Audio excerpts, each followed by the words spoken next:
we'll be looking at Boyle's Law. If this is your first time on the channel, do not forget to subscribe.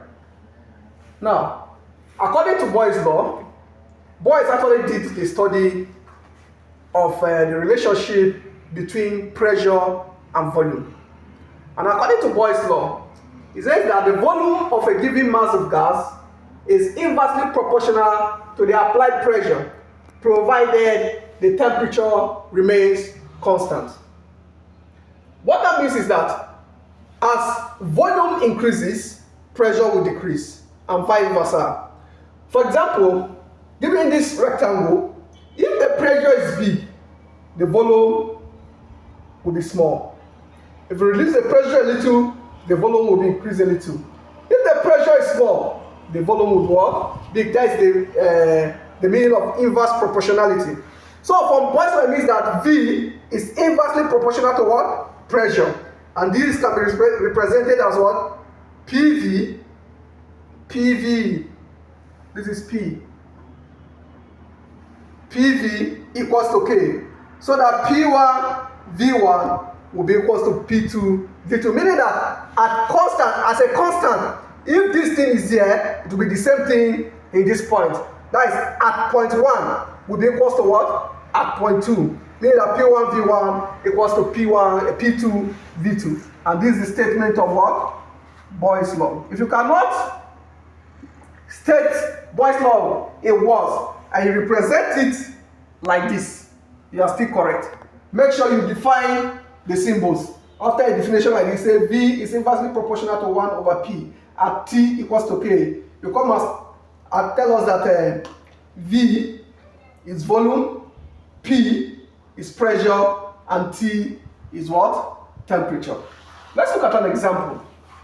Example. 375 cm cube of a gas has a pressure of somewhere around 70 millimeter of mercury. Find its volume if the pressure is reduced to what? Somewhere around 50 millimeter of mercury. Now, if you do your rectangle like this, they say at volume V equals to 375 cm cube, we have a pressure of 770 millimeter of mercury. Now they say you should find the volume V2 when the pressure is somewhere around 50 millimeter of mercury. Now let's solve this. Solution. First of all, from Boyle's Law, which gives us the relationship between pressure and volume, P1 will be equals to P2 V2. P1 V1 equals to P2 V2. You gather our data. V1 is given, that is 375 cm cube. V2, P1 is given, and that is going to be 770 millimeter of mercury. Find its volume. So we're looking for V2 when the pressure is what?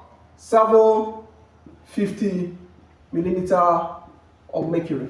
So from P1 V1 equals to P2 V2, P1 V1 equals to P2 V2. We'll make V2 the subject of formula by dividing both sides by what? P2. So that V2 will be equals to what? P1 V1, no, this will take this now, all over P2. Now we insert our value. Where is P1? Our P1 is equals to 770. 770 multiplied by our V2. Am I correct? Our V1 multiplied by 375 divided by P2, 750. Alright, press your calculator. Let's see what you get. Press your calculator and get an answer. If you press your calculator correctly, you have V2 equals to 385 cm cube. And that is how to go about calculating, applying Boyle's Law. If you have a question, leave it in the comment section. If you have anything to say, leave it in the comment section. Our team will be replying to you just almost immediately. Do not forget to subscribe.